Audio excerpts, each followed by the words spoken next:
25-26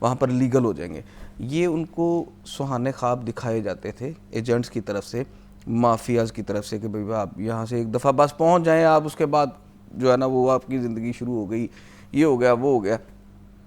اچھا یہ نا لوگ دیکھ کے زیادہ جو ہے نا وہ اس طرف ان کا رجحان, سن کے دیکھ کے زیادہ اس طرف رجحان ہوتا تھا. کیوں؟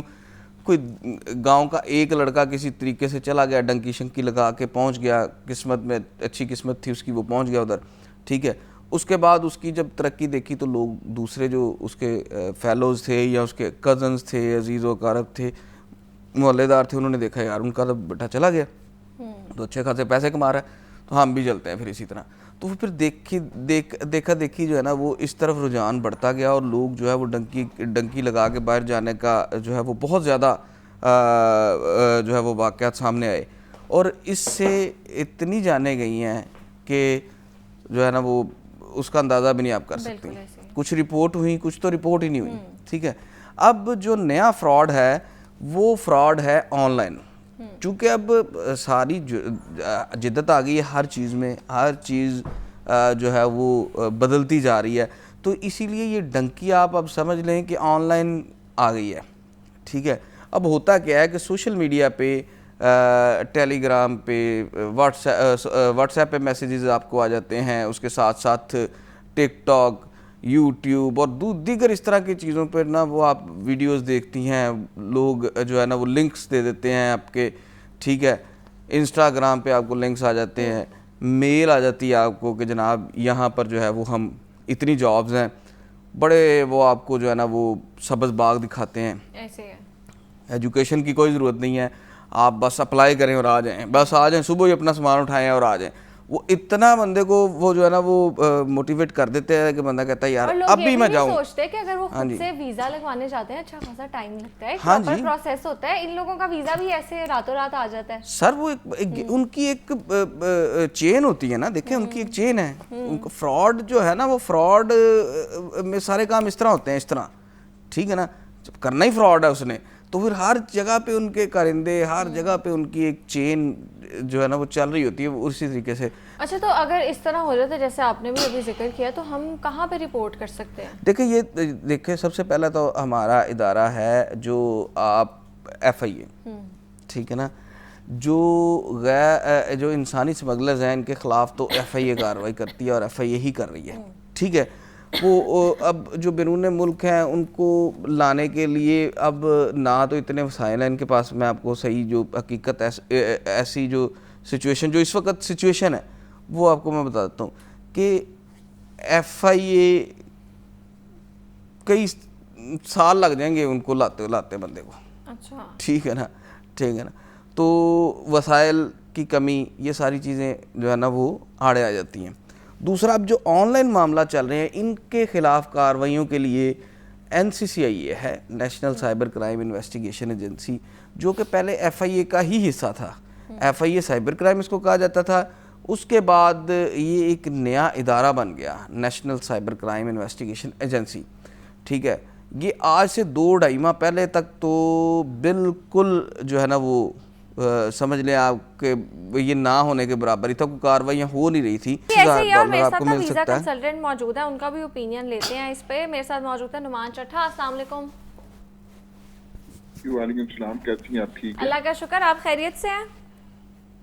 جی اللہ کا کرم, بالکل ٹھیک ٹھاک. اچھا نعمان صاحب, سب سے پہلے تو یہ بتائیں کہ ہم جو ینگ جنریشن ہے یا جو لوگ اس نیٹ ورک کا شکار ہوتے ہیں, سب سے پہلے تو بتائیں کہ کیسے ان کو پک کیا جاتا ہے اور کس طرح وہ اس نیٹ ورک کے ایک جال میں پھنس جاتے ہیں, اور ہم کیسے آئیڈینٹیفائی کر سکتے ہیں خود سے. جیسے ابھی بھی ہم بات کر رہے تھے ایڈس کی, جو فیک ایڈس چلتے ہیں سوشل میڈیا پہ, اور کچھ ایسے ایجنٹس ہوتے ہیں جو آپ کو بھیج تو دیتے ہیں اور پھر بعد میں آپ کی فیملی سے بھی پیسے لیتے رہتے ہیں, اور وہاں پہ بھی آپ کو اتنے اچھے حالات میں نہیں رکھتے. تو نوجوان خود سے کیسے آئیڈینٹیفائی کر سکتے ہیں؟ جی thank you very much for the invitation. تو ایک تو آپ کے جو یہ رپورٹر ہیں انہوں نے بڑی ڈیٹیل سے ہر چیز ایکسپلین کر دی ہے, لیکن میں اس میں 2 چیزیں ایڈ کروں گا کہ ایک تو جہاں جہالت ہو اور دوسرا جہاں لالچ ہو, یہ 2 چیزیں سب سے بڑی برائی کی جڑ ہے. دیکھیں